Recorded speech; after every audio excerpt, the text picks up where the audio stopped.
Imagine coming home from work, only to find a stranger pounding on your door, screaming that your house doesn't belong to you. Now, imagine the police showing up, only to discover that the law answers to your spouse. This isn't just drama, it's a showdown. She hammered on my front door like she owned the place. I had barely set my bag down from work when her voice pierced the air, "Open this door right now. You don't belong here." At first, I ignored her, but then I noticed something sliding under the door, a fake violation slip stamped in red, "Eviction pending." My chest burned with anger, but I stayed still, peering through the peephole as she dialed her phone. Minutes later, flashing lights appeared.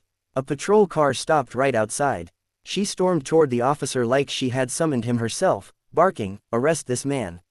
He broke into my property."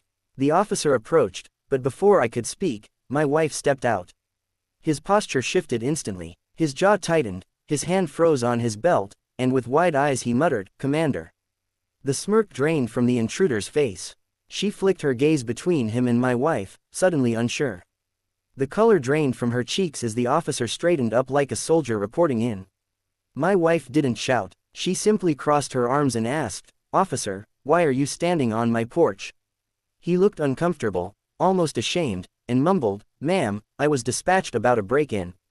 Before he could finish, the woman cut in, screeching, "Don't trust him. He doesn't live here. I'm with the HOA, and this home is under our rules." She waved the bogus paper as if it were law. My wife took a step closer, eyes locked on the officer. "You know this is my property. Do you also know what happens when people forge documents or file false reports?" The officer swallowed hard, avoiding her stare. The woman gave a nervous laugh, blurting, "You're bluffing. He doesn't even own this place." That's when my wife calmly pulled a folder from the drawer. She flipped it open. Our ownership papers, stamped and sealed by the county clerk. The woman stammered, those could be fake." My wife's smile turned sharp. "Would you like me to show him the security footage? The one where you tried sneaking into my home earlier today?" The woman's lips clamped shut. The officer glanced between us, realizing this was no small HOA dispute. The air grew heavy. Sweat glistened on her forehead as she snapped, "You can't prove anything." I tapped my phone and hit play.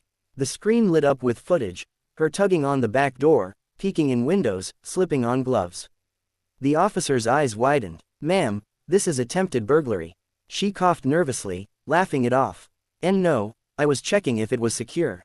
I was just helping." My wife's voice cut like steel. "You lied about my husband, faked an eviction notice, and tried to break in. Do you realize how many crimes that adds up to?" The officer looked conflicted, but Karen jabbed her finger at me, shrieking, "Then arrest him." I have HOA authority, but the cop didn't move toward me. Instead, he grabbed his radio. "Dispatch, I need backup.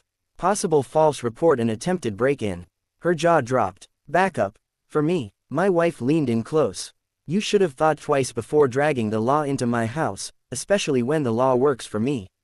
The woman staggered backward, panic spreading. Neighbors peeked from porches, whispering. She tried one last desperate move, pointing at me. "This is harassment. You're criminals. You don't belong here." The officer finally turned on her. His voice was firm. "Ma'am, you don't give orders here. You lied to law enforcement. That's a crime." Her face twisted with disbelief. I was protecting the HOA." My wife stepped forward, voice steady as stone. "There is no HOA control over this land. I ensured that when I bought it outright."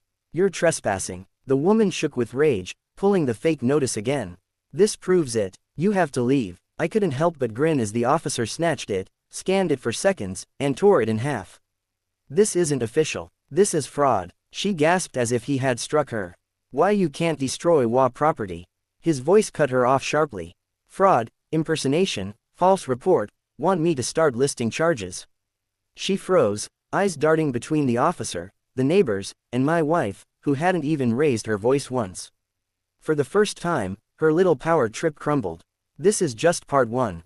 Stick around for part 2. Don't forget to like, share, and subscribe for more insane HOA Karen stories.